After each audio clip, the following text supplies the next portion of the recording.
اللہ کا پیغام۔ هذا القرآن يوحدنا لطريق الخير يوجهنا الله تعالى أنزله ورسول الله نحمده ونصلي على رسوله الكريم اما بعد فاعوذ باللہ من الشیطان الرجیم بسم اللہ الرحمن الرحیم والذین ينفقون اموالهم رئاء الناس ولا يؤمنون باللہ ولا بالیوم الآخر ومن یکن الشیطان له قرینا فساء قرینا صدق اللہ العظیم۔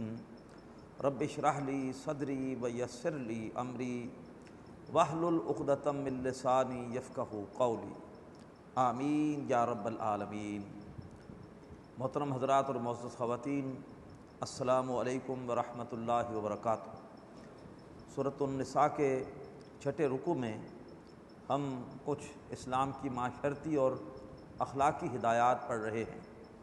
اب اخلاقی ہدایات کے ضمن میں ایک بڑی اہم بات آ رہی ہے، اور وہ ہے دکھاوے کی ممانعت۔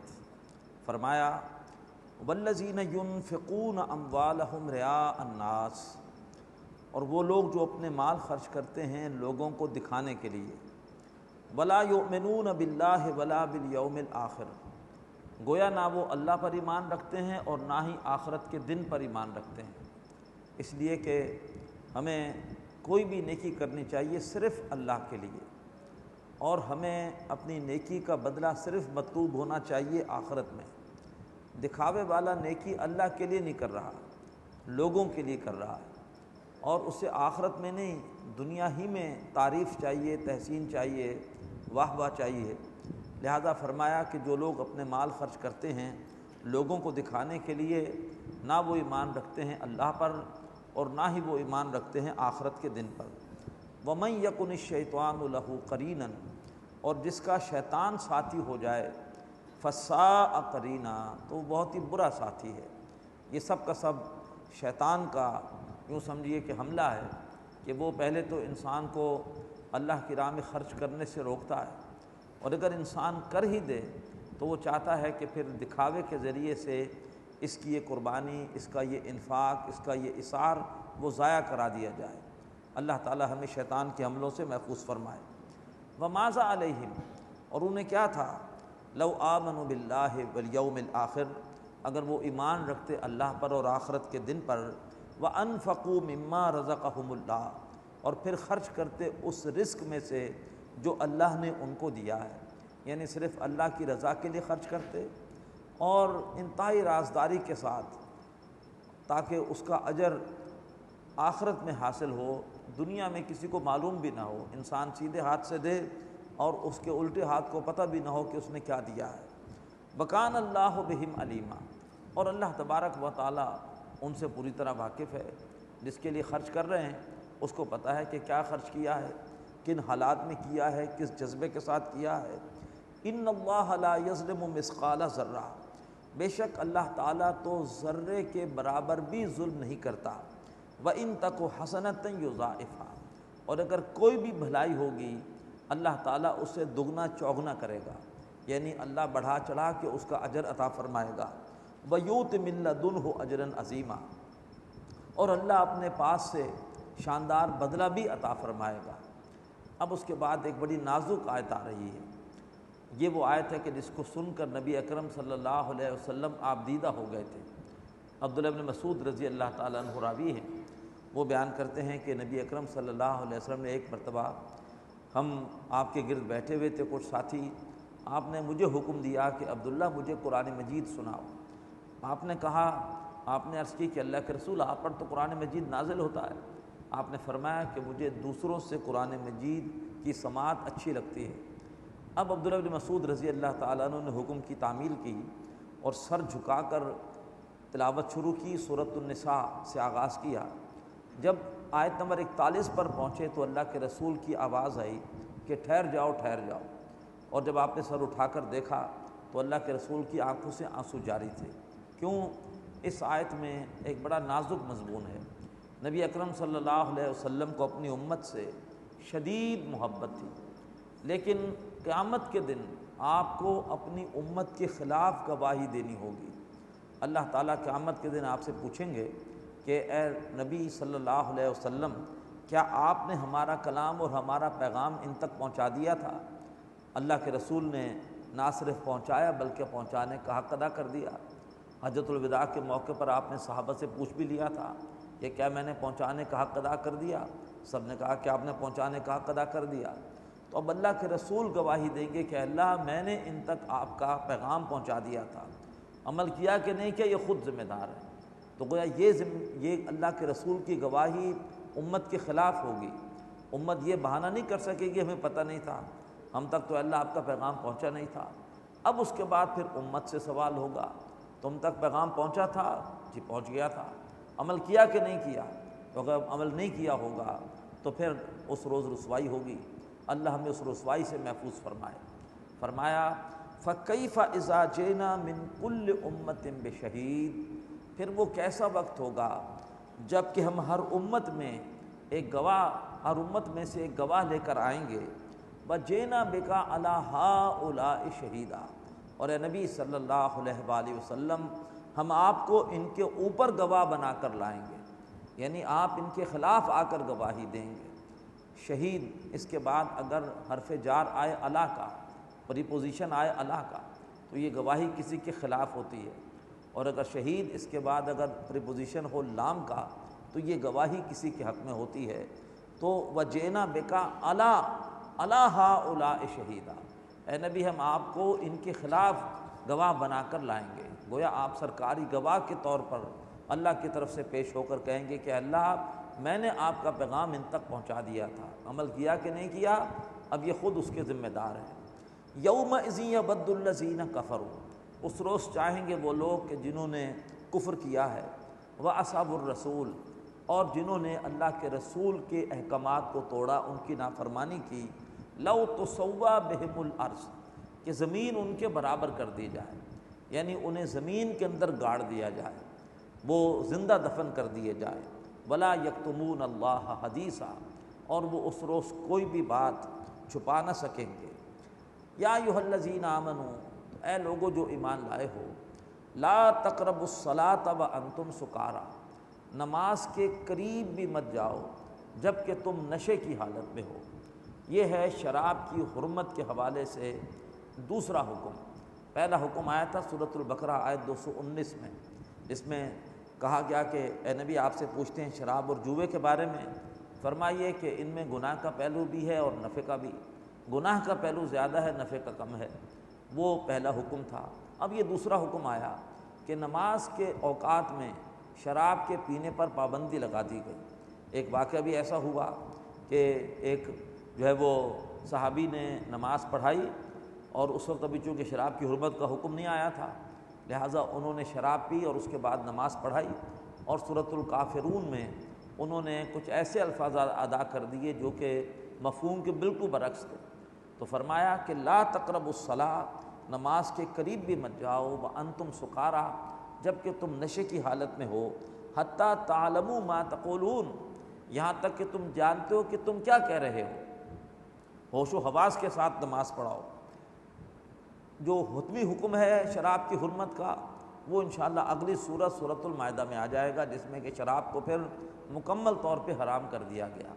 فی الحال 5 اوقات میں منع کیا گیا کہ یہ اوقات جو نماز کے ہیں، اس وقت شراب مت پیو، جب نماز پڑھ رہے ہو تو تم بالکل ہوش و حواس میں ہو اور کوئی تم پر نشے کی کیفیت طاری نہ ہو، ولا جنباً، اور نہ ہی حالت ناپاکی میں جب کہ تم پہ غسل واجب ہو اس وقت تم نماز کے قریب جاؤ۔ اور پھر نماز سے مراد، صلاۃ سے مراد صرف نماز نہیں ہے بلکہ نماز کی جگہ بھی ہے، یعنی اس سے مراد مسجد بھی ہے۔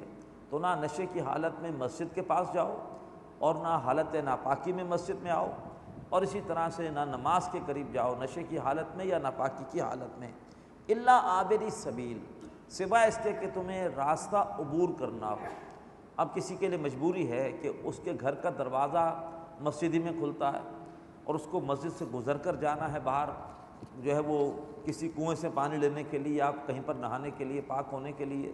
جیسے کہ جس وقت مسجد نبوی بنی ہے تو بہت سارے صحابہ کے گھر کے دروازے مسجد نبوی میں کھلتے تھے، انہیں مسجد نبوی سے گزر کر کہیں باہر جانا پڑتا تھا۔ تو اگر مسجد تمہارے راستے میں ہے تو پھر مجبوری ہے، الا عابری سبیل، سوائے اس کے کہ تمہیں راستہ عبور کرنا ہو، حتیٰ تغتسلوا، جب تک کہ تم غسل نہ کر لو، جب تک غسل نہ کر لو اس وقت تک مسجد یا نماز کے پاس مت جاؤ۔ وَإِن كُنتُم مَرْضَىٰ، اور اگر تم ہو بیمار، او علی سفر، یا تم ہو سفر پر، او جاء احد منکم من الغائط، یا تم میں سے کوئی جائے ضرورت سے فارغ ہو کر آیا ہے، او لامستم النساء، یا یہ ہے کہ تم اپنے بیویوں کے پاس گئے ہو، فلم تجدوا ماء، اور پھر تم پانی نہ پاؤ۔ اب اس میں ایک فقہی پوری تفصیلات ہیں کہ کتنا فاصلہ ہے کہ جس میں پانی کو تلاش کر لیا گیا ہو، تو تم نے مقررہ فاصلے میں تم نے پانی تلاش کیا، تمہیں پانی نہیں ملا، اب کیا کیا جائے؟ فَتَيَمَّمُوا صَعِيدًا طَيِّبًا، تو پھر تیمم کر لو پاک مٹی سے۔ اور تیمم کا طریقہ کیا ہے؟ چاہے وہ تیمم وضو کے لیے کرنا ہو چاہے غسل کے لیے کرنا ہو، طریقہ ایک ہی ہے۔ فرمایا فَامْسَحُوا بِوُجُوهِكُمْ وَأَيْدِيكُمْ، پاک مٹی سے مسح کر لو اپنے چہروں کا اور اپنے دونوں ہاتھوں کا۔ ان اللہ کان عفوا غفورا، بے شک اللہ تعالیٰ درگزر کرنے والا اور بخشنے والا ہے۔ یہ وہ پہلی 43 آیتیں ہیں سورۃ النساء کی کہ جس میں کچھ اسلام کے معاشرتی احکامات آئے۔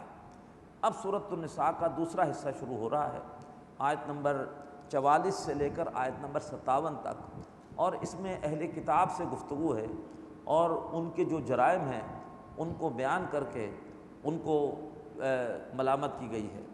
فرمایا الم تر الی الذین اوتوا نصیبا من الکتاب، کیا تم نے نہیں دیکھا کہ جن کو کتاب میں سے ایک حصہ دیا گیا تھا؟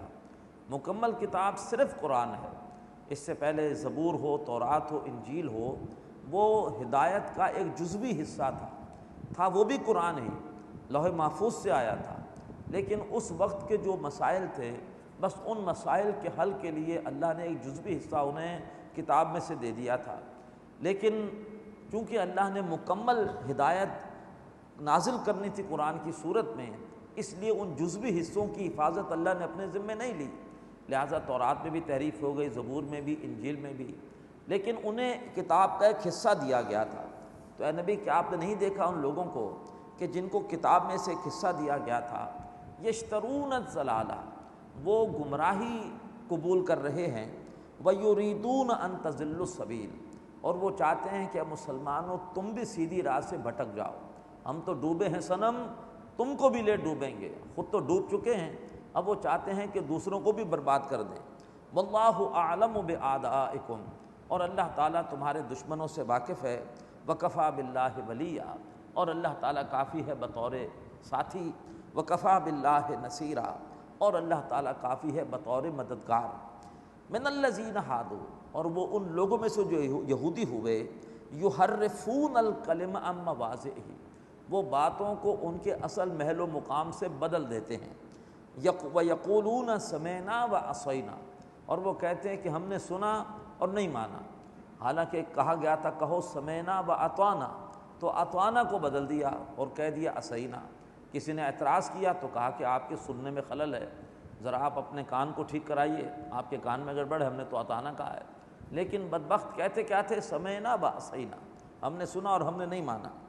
واسمع غیر مسمع، اور کہتے تھے کہ اے محمد سنیے، اور ساتھ ہی ذرا آہستہ سے کہہ دیتے تھے بغیر سننے والا ہوتے ہوئے، یعنی آپ سن نہ سکیں، معاذ اللہ، یہ گستاخی رسول، یہ خبث باطن، اوپر سے اونچی آواز سے کچھ کہا اور ساتھ جو ہے وہ ایک مخالفانہ جملہ جو ہے وہ زیر لب کہہ دیا۔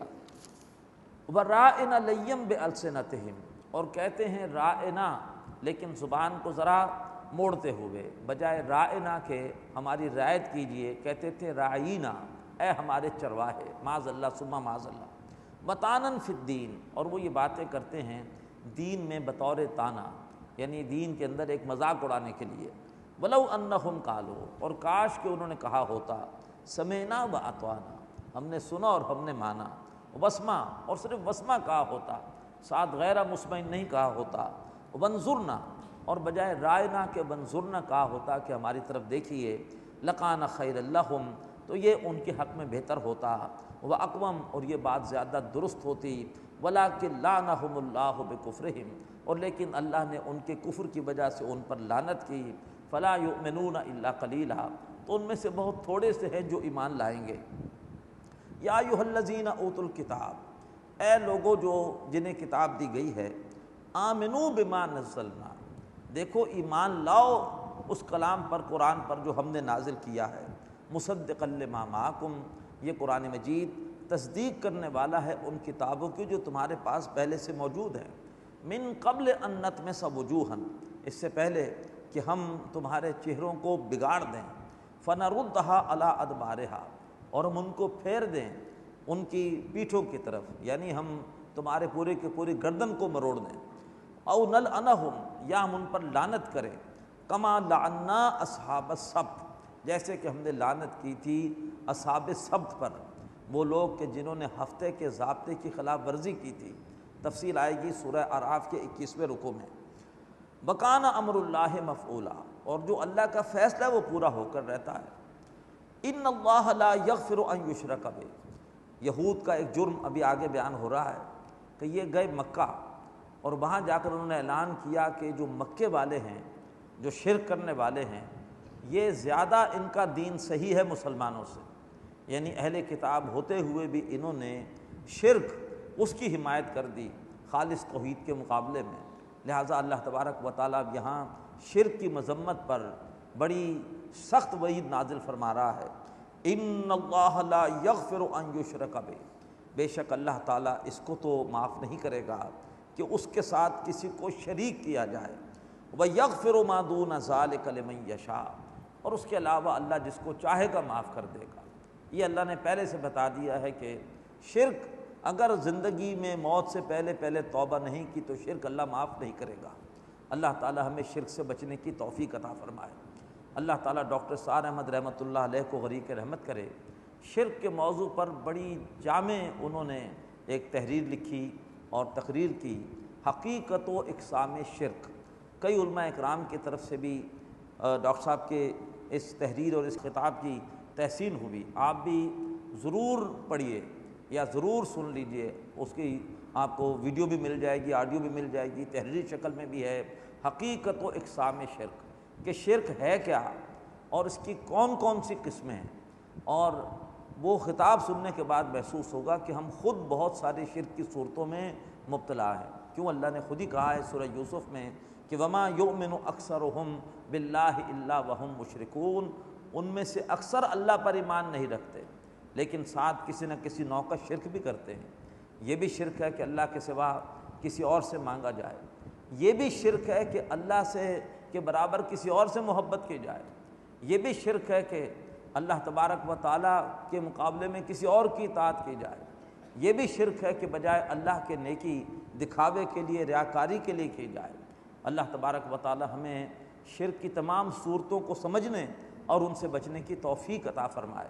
فرمایا ان اللہ لا یغفر ان یشرک بہ، بے شک اللہ تعالیٰ اس کو تو معاف نہیں کرے گا کہ اس کے ساتھ کسی کو شریک کیا جائے، وَيَغْفِرُ مَا دُونَ ذَلِكَ لِمَن يَشَاءُ، شرک کے علاوہ جس گناہ کو اللہ چاہے گا معاف کر دے گا، وَمَن يُشْرِكْ بِاللَّهِ، اور جس کسی نے اللہ کے ساتھ کسی کو شریک کیا، فَقَدِ افْتَرَىٰ اسْمًا عَظِيمًا، تو اس نے تو بہت بڑا طوفان باندھا، اس نے تو بہت بڑا بہتان اٹھایا۔ أَلَمْ تَرَ إِلَى الَّذِينَ يُزَكُّونَ أَنفُسَهُمْ، کیا تم نے نہیں دیکھا ان لوگوں کی طرف، یعنی یہود کی طرف، کہ جو اپنے آپ کو بڑا پاکیزہ کہتے ہیں۔ ایک ہوتی ہے ریا، دکھاوا، ایک ہوتا ہے سما۔ ریا دوسروں کو دکھانے کے لیے نیکی کرنا، اور سما دوسروں کو اپنی نیکیوں کے بارے میں سنانا، بار بار کوئی اگر اچھا کام کیا ہے تو اس کو لوگوں کے سامنے بیان کرنا، یہ ہوتا ہے سما، دوسروں کو سنانا۔ تو ریا کے بعد اب سما کا بیان آ رہا ہے۔ أَلَمْ تَرَ إِلَى الَّذِينَ يُزَكُّونَ أَنفُسَهُمْ، کیا تم نے نہیں دیکھا ان لوگوں کو کہ جو دوسروں کے سامنے اپنے آپ کو بڑا پاکیزہ کہتے ہیں، اپنی نیکی کے ڈھنڈورے پیٹتے ہیں۔ اتنی نہ بڑا پاکی ہے داماں کی حکایت، دامن کو ذرا دیکھ، ذرا بند قبا دیکھ، بل اللہ یزکی من یشاء، بلکہ اللہ ہے وہ جس کو چاہتا ہے پاک رکھتا ہے۔ جب تک اللہ تعالیٰ کسی کو پاکیزہ نہ رکھے اپنے طور پر کوئی پاکیزہ نہیں رہ سکتا۔ اللہ سے ہمیشہ دعا کرنی چاہیے کہ اللہ ہی ہمیں پاک رکھے۔ اللہم آت نفسی تقواہا، اے اللہ تو میرے نفس کو تقوی عطا فرما، وزکھا انت خیر من زکاہا انت ولیہا و مولاہا، اے اللہ تو میرے نفس کا تزکیہ فرما، بے شک تو ہی بہترین تزکیہ فرمانے والا اور تو ہی میرے نفس کا بہترین ساتھی ہے۔ فرمایا بل اللہ یزکی من یشاء، بلکہ اللہ ہے وہ جس کا چاہتا ہے تزکیہ فرماتا ہے، ولا یظلمون فتیلا، اور ان کے ساتھ تاگے کے برابر بھی ناانصافی نہیں کی جائے گی۔ انظر کیف یفترون علی اللہ الکذب، اور اے نبی دیکھیے تو صحیح کہ وہ اللہ تبارک و تعالیٰ پر کیسے جھوٹ باندھتے ہیں، اللہ کی طرف کیسے جھوٹ منسوب کرتے ہیں۔ یہود کے کئی جھوٹ قرآن مجید میں نقل ہوئے، لیس علینا فی الامیین سبیل، ہم پر غیر یہودیوں کے بارے میں کوئی الزام نہیں ہے، جو مرضی ان کے ساتھ کریں، اور اللہ نے ہم سے عہد لے رکھا ہے ہم کسی نبی کی بات نہیں مانیں گے جب تک ایسی قربانی پیش نہ کرے جس کو آگ آ کر کھا جائے، اور ما انزل اللہ علی بشر من شیء، اللہ نے آج تک کسی انسان پہ کوئی چیز نازل ہی نہیں کی۔ یہ سارے جھوٹ ان کے اللہ نے قرآن مجید میں بیان کیے ہیں۔ فرمایا کہ نبی دیکھیے وہ کیسے اللہ تبارک و تعالیٰ کے ساتھ جھوٹ منسوب کرتے ہیں۔ وکفیٰ بہ اثما مبینا، اور یہ عمل واضح گناہ ہونے کے لیے کافی ہے۔ الم تر الی الذین اوتوا نصیبا من الکتاب، کیا تم نے نہیں دیکھا ان کو کہ جن کو کتاب میں سے ایک حصہ دیا گیا تھا، یؤمنون بالجبت والطاغوت، وہ بدبخت جا کر بتوں پر اور طاغوت پر ایمان لا رہے ہیں، مکے میں جا کر اعلان کر رہے ہیں کہ یہ بت پرستی والے جو لوگ ہیں ان کا عمل زیادہ صحیح ہے مسلمانوں کے مقابلے میں۔ وَيَقُولُونَ لِلَّذِينَ كَفَرُوا، اور وہ کہتے ہیں ان لوگوں کے لیے جنہوں نے کفر کیا، هَؤُلَاءِ أَهْدَىٰ مِنَ الَّذِينَ آمَنُوا سَبِيلًا، یہ لوگ ہیں جو اہل ایمان کے مقابلے میں زیادہ ہدایت پر ہیں، یعنی سیدھی راہ کے مقابلے میں زیادہ سیدھی راہ پر ہے۔ اولئک الذین لعنہم اللہ، یہ وہ لوگ ہیں جن پر کہ اللہ نے لعنت کی۔ ومن یلعن اللہ فلن تجد لہ نصیرا، اور جس پر اللہ تبارک و تعالیٰ ہی لعنت کرے اے نبی آپ اس کے لیے کوئی بھی مددگار نہ پائیں گے۔ ام لہم نصیب من الملک، اگر ان کے لیے اختیار میں کوئی حصہ ہو، فَإِذَا لَا يُؤْتُونَ النَّاسَ نَقِيرًا، تو یہ تو لوگوں کو تل کے برابر بھی کچھ نہیں دیں گے، بلکہ ایسے بخیل ہیں کہ سارے کا سارا سمیٹ کر اپنے پاس رکھیں گے۔ ام یحسدون الناس علی ما آتاہم اللہ من فضلہ، کیا یہ لوگوں سے حسد کرتے ہیں اس پر کہ جو اللہ نے انہیں اپنے فضل میں سے دیا ہے۔ فقد آتینا آل ابراہیم الکتاب والحکمہ، تو دیکھو ہم نے تو اب بھی آل ابراہیم کو کتاب اور حکمت دی ہے۔ حضرت محمد بھی آل ابراہیم میں سے ہیں، ٹھیک ہے بنی اسرائیل میں سے نہیں ہیں لیکن بنی اسماعیل میں سے تو ہیں تو ابھی بھی نبوت اور رسالت آل ابراہیمی میں ہے، تو ہم نے تو آل ابراہیم کو ہی کتاب اور حکمت دی ہے۔ وَآتَيْنَاهُمْ مُلْكًا عَظِيمًا، اور ہم نے ان کو شاندار اور ہم نے ان کو بڑی سلطنت بھی دی۔ فَمِنْهُمْ مَنْ آمَنَ بِهِ وَمِنْهُمْ مَنْ صَدَّ عَنْهُ، تو آل ابراہیم میں سے کچھ وہ تھے کہ جو سیدھی راہ پر سیدھی ہدایت پر ایمان لے آئے، اور کچھ وہ تھے جو سیدھی راہ سے ہٹ گئے۔ وَكَفَىٰ بِجَهَنَّمَ سَعِيرًا، تو پھر ایسے لوگوں کے لیے جہنم کافی ہے دہکتی ہوئی بھڑکتی ہوئی آگ ہونے کے اعتبار سے۔ قرآن مجید کی بڑی سخت آیت آ رہی ہے، ان الذین کفروا بآیاتنا، بے شک وہ لوگ کہ جنہوں نے ہماری آیتوں کا انکار کیا، سوف نصلیہم نارا، ہم عنقریب ان کو داخل کریں گے دہکتی ہوئی آگ میں۔ کلما نضجت جلودہم، اور جب بھی ان کی کھالیں جلیں گی، بدلناہم جلودا غیرہا، تو ہم بدل کر دوسری کھالیں لے آئیں گے۔ آج ہم جانتے ہیں میڈیکل سائنس جو ترقی کر چکی ہے کہ اصل سوزش اور جلن ہوتی ہے جلد میں، کھال میں، تو اللہ تعالیٰ ان بد نصیبوں کے لیے چاہے گا کہ ان کو مسلسل جلن ہوتی رہے، تو جب بھی ایک کھال جلے گی دوسری کھال دے دی جائے گی، اور فرمایا لیذوقوا العذاب، تاکہ وہ عذاب کا مزہ چکھتے رہیں۔ ان اللہ کان عزیزا حکیما، بے شک اللہ تعالیٰ زبردست ہے کمال حکمت والا۔ والذین آمنوا وعملوا الصالحات، اس کے برعکس وہ لوگ جو کہ ایمان لائے اور جنہوں نے اچھے اعمال کیے، سندخلہم جنات تجری من تحتها الانہار، ہم عنقریب ان کو داخل کریں گے ایسے باغات میں کہ جن کے نیچے سے نہریں بہتی ہے۔ باغات ہوں گے اونچے مقامات پر، اور ان کے دامن سے بڑا خوبصورت منظر ہوگا، دامن سے نہریں بہہ رہی ہوں گی، خالدین فیہا ابدا، وہ ان باغات میں رہیں گے ہمیشہ ہمیش، لہم فیہا ازواج مطہرہ، ان باغات میں ان کے لیے ہوں گے پاکیزہ جوڑے۔ یہاں زوج سے مراد صرف عورت نہیں ہے، اس سے مراد ہے اسپاؤس، یعنی عورتوں کو اللہ تعالیٰ پاکیزہ شوہر عطا کرے گا اور مردوں کو اللہ تعالیٰ پاکیزہ بیویاں عطا کرے گا۔